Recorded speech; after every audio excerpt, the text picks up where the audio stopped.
काही महिन्यांपूर्वी रायगडच्या सुधागड तालुक्यातील हातोंड ग्रामपंचायत हद्दीत झालेल्या जबरी दरोड्याच्या गुन्ह्यात पाली रायगड पोलिसांनी उत्तम कामगिरी बजावत महत्त्वपूर्ण यश मिळवलं आहे.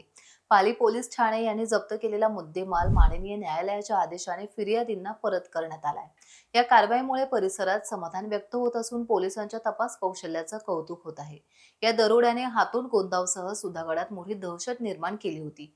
दरोडेखोर आरोपींच्या मुसक्या लवकरात लवकर आवळून त्यांना धडा शिकवावा अशी मागणी होत होती. अखेर पाली पोलिसांना या कामी यश आले आहे. काही महिन्यांपूर्वी हातोंड ग्रामपंचायत हद्दीत घडलेल्या जबरी दरोड्यामुळे परिसरात भीतीचं वातावरण निर्माण झालं होतं. मात्र पोलिसांच्या वेगवान तपासामुळे आरोपींना अटक करून मुद्देमाल जप्त करण्यात यश आले. दोन्ही प्रकरणांमधील एकूण 2,87,000 किमतीचा मुद्देमाल दोन पंचांसमक्ष ई साक्ष प्रक्रियेद्वारे फिर्यादींना सुपूर्द करण्यात आलाय. टाइम्स डिजिटलला लाईक करा, सबस्क्राईब करा, शेअर करा आणि बेल आयकॉन दाबायला विसरू नका. पाहत रहा टाइम्स डिजिटल.